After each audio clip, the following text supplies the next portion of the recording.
장중에 고점 돌파 매매를 즐겨 하시는 분들은 한 번쯤은 이런 음봉을 경험해 보셨을 것 같습니다. 이 앞에 전고점이 있고요. 전고점을 돌파할 때 매수를 했는데 올라가는 척 하다가 장대 음봉으로 밀어버리는 거죠. 무조건 멘탈이 나갈 수밖에 없습니다. 이런 음봉 한번 맞고 나면은 이후에 추가적인 내동 매매가 이어지는 경우도 많이 있고요. 이 부분은 돌파 매매를 하시는 분들이 피해갈 수 없는 숙명인 것 같습니다. 그래서 이번 시간에는 어떻게 하면 조금 더 확률 높은 돌파 매매를 할 수 있는지 그 부분에 대해서 설명을 드려보겠습니다. 주식은 기본적으로 주가가 올라가려면 매물 소화를 거쳐야지 올라갈 수가 있습니다. 아주 강력한 호재나 강한 수급이 들어오면은 바로 올라갈 수도 있지만 대부분의 경우에는 앞에 전고점이 있는 경우에 한 번에 돌파하기보다는 매물 소화를 거쳤다가 올라가는 경우가 많이 있습니다. 왜냐하면 이 전고점 자리는 대부분 대량 거래가 터진 경우가 많이 있고요. 이 고점에 물려있는 개인 투자자들이 굉장히 많이 있습니다. 그래서 이 고점 부근에 올라오게 되면은 물려있던 사람들이 본전이나 수익 구간에 오게 되면은 매도를 하는 경우가 많이 있고요. 그래서 자연스럽게 주가가 매도 압력을 받고서 밀리는 경우가 많이 있습니다. 특히 이 전고점을 돌파하는 첫 시도에서는 매도 압력이 매우 강하기 때문에 눌리는 경우가 많이 있습니다. 일봉도 마찬가지고요. 분봉도 마찬가지입니다. 단타를 칠 때도 이러한 기본 개념을 이해를 하고 단타를 치게 되면은 조금 더 확률을 높일 수가 있는데요. 어떤 의미냐면 이 대성에너지가 상한가에 들어간 날 분봉 차트를 한번 뜯어보겠습니다. 이 상한가에 들어간 날 분봉 차트의 흐름을 보시면 첫 3분봉이 장대 양봉이 나왔는데요. 이 첫 3분봉에서 전고점을 돌파하는 흐름이 나왔었습니다. 앞전에 전고점 자리는 이 자리였고요. 첫 3분봉에서 전고점을 돌파하는 돌파 시도가 나온 거죠. 그런데 돌파하지 못하고 밀렸습니다. 당일 단타 관점으로 장 초반에 이렇게 돌파 매수를 할 수도 있겠지만 그 부분은 고수의 영역인 것 같고요. 초보자분들은 장 초반부터 이렇게 성급하게 달려들지 마시고 눌리는 것을 확인하고 매물 소화를 거쳤다가 다시 한번 돌파 시도가 나올 때 공략을 하는 게 좋습니다. 이 대성에너지를 보시면 장 초반에 돌파 시도가 나왔는데요. 윗골이 달리고 저항에 부딪히고 밀리면서 추가 하락이 나오죠. 이 추가 하락이 만만치가 않습니다. 고점 돌파할 때 매수했으면은 마이너스 6% 이상 하락하는 것을 지켜봐야 되는 거고요. 이게 하락 이후에 올라갈지 올라가지 않을지 알 수가 없습니다. 그래서 장중에 단타를 칠 때 제가 권유해드리고 싶은 방법은 장중에 첫 돌파 자리는 놓아주고요. 그 다음 돌파 자리를 노리라는 것입니다. 이 대성에너지는 장 초반에 첫 돌파가 나왔는데 실패를 한 거죠. 그리고 나서 장중에 매물 소화를 거치고 이 전고점을 돌파를 하죠. 이때 매수를 하는 게 더 확률이 높다라는 것입니다. 당일 단타 관점으로 장중에 첫 돌파 자리에서 매수하는 게 아니라 매물 소화를 거치고 두 번째 돌파 자리를 노리라는 것입니다. 한국 석유도 이 전고점을 돌파하면서 급등이 나왔는데요. 분봉 차트를 한번 살펴보겠습니다. 역시 마찬가지로 장 초반 첫 3분봉에서 돌파 시도가 나왔습니다.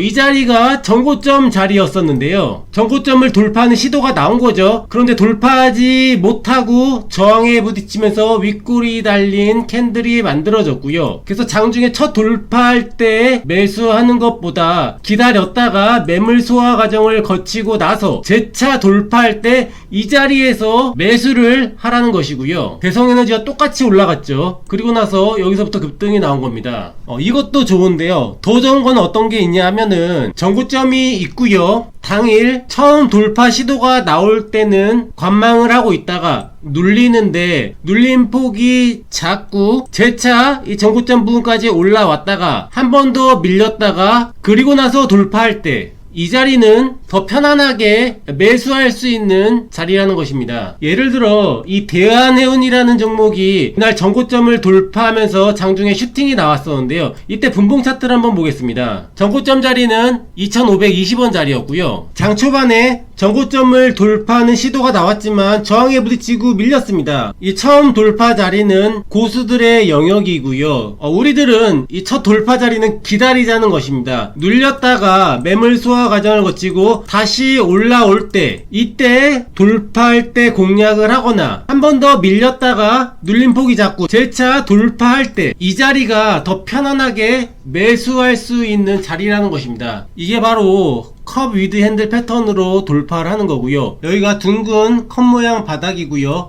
여기가 컵의 손잡이 부근입니다. 이렇게 돌파할 때 매수를 하게 되면은 확률 높게 돌파 매매를 성공을 할 수가 있습니다. 이 PNT라는 종목을 보시면 이날 이 전고점을 돌파하면서 슈팅이 나왔는데 이때 분봉 차트를 한번 예시로 보여드리겠습니다. 예전 분봉 차트는 지원이 안 되기 때문에 제가 프린트 해 놓은 것을 사용하는 점 양해 부탁드리고요. 전고점이 8,010원짜리였고요. 당 초반에 고점 돌파 시도가 나왔습니다. 여기서 돌파하고 바로 올라간다라고 한다면 그것은 여기서 매수한 사람들의 몫으로 남겨두고요. 저희는 저항받고 매물 소화 과정을 거치기를 기다리는 것입니다. 기다리고 있는데 저항에 부딪히고 밀리면서 이렇게 매물 소화 과정을 거치면은 지켜보고 있는 겁니다. 그러다가 다시 고점 돌파 시도가 나오고 밀리고 나서 또다시 매물 소화를 거치고 돌파할 때 이 자리가 매수 급소가 된다라는 것이고요. 이게 바로 컵 위드 핸들 패턴으로 돌파를 하는 겁니다. 그 이후에 확률 높게 돌파 성공이 이루어진다라는 것입니다. 이 코스모 화학이 이날 고가가 24%가 넘는 급등이 나왔었는데요. 개파락이 크게 떨어졌던 전날 이 종가 자리, 이 자리는 저항이 되는 경우가 많이 있습니다. 이때 분봉 차트를 한번 보시면 장중에 돌파 시도가 나왔습니다. 첫 돌파 시도할 때는 관망하고 기다리자는 거고요. 만약에 돌파시키지 못하고 저항받고 밀릴 때 지켜보고 있다가 매물 소화하는 과정을 지켜보고 있다가 재차 고점 돌파 시도가 나왔는데 다시 한번 저항받고 밀리는 것을 확인하고 이때 매수 타이밍을 잡으면 확률 높게 단타를 칠 수가 있다는 것입니다. 그 자리에서 편안하게 주가가 올라가는 것을 확인을 할 수가 있습니다. 오늘은 한일사료에서 이러한 패턴이 만들어졌습니다. 이 5,000원 자리가 전고점 자리였고요. 분봉 차트를 한번 살펴보겠습니다. 5,000원 부근이 전고점 자리였고요. 장 초반에 강한 상승이 나왔습니다. 여기서 바로 돌파하게 되면은 놓아주는 거고요. 오늘처럼 전고점 부근에서 저항에 부딪히고 밀리게 되면 지켜봅니다. 매물 소화하는 과정을 지켜보는 거고요. 그리고 나서 다시 고점을 향해 올라오죠. 한 번 더 저항에 부딪히고 밀리는 것을 확인을 합니다. 매물 소화하는 과정을 지켜보고 있다가 이때 돌파할 때 이 자리가 매수 급소라는 것이고요. 이게 바로 컵 위드 핸들 패턴 유형의 단타 자리라는 것입니다. 이 5,000원 돌파 자리로부터 단기간에 급등이 나왔죠. 이 자리에서 10% 이상의 수익 구간이 나온 것을 볼 수가 있고요. 실제 매매 내역을 보여드리면 이 5,000원짜리 돌파할 때 매수해서 이제 올라갈 때 한 3% 정도 수익 구간에서 매도를 하고 나왔습니다. 10% 이상 올라갔지만 그 구간 내에서 3%든 4%든 수익을 내면 잘한 매매라고 생각을 합니다. 다시 한번 정리를 해드리면 전고점이 있고요. 당일 단타 관점으로 접근을 할 때 첫 돌파 자리는 관망을 하자라는 것이고요. 만약에 돌파시키지 못하고 밀리게 되면 이후에 매물 소화하는 과정을 지켜보고 있다가 두 번째 돌파할 때 이때 매수 타점을 잡자라는 것이고요. 또는 한 번 더 저항에 부딪히고 밀리고 매물 소화 과정을 거치고 재차 돌파할 때 이 자리가 정말 확률 높은 자리라는 것입니다. 이게 바로 컵 위드 핸들 패턴으로 돌파하는 패턴이고요. 돌파 매매로 성공 확률이 높지 않으신 분들은 한번 참고를 해보시고 도움이 되셨으면 좋겠습니다.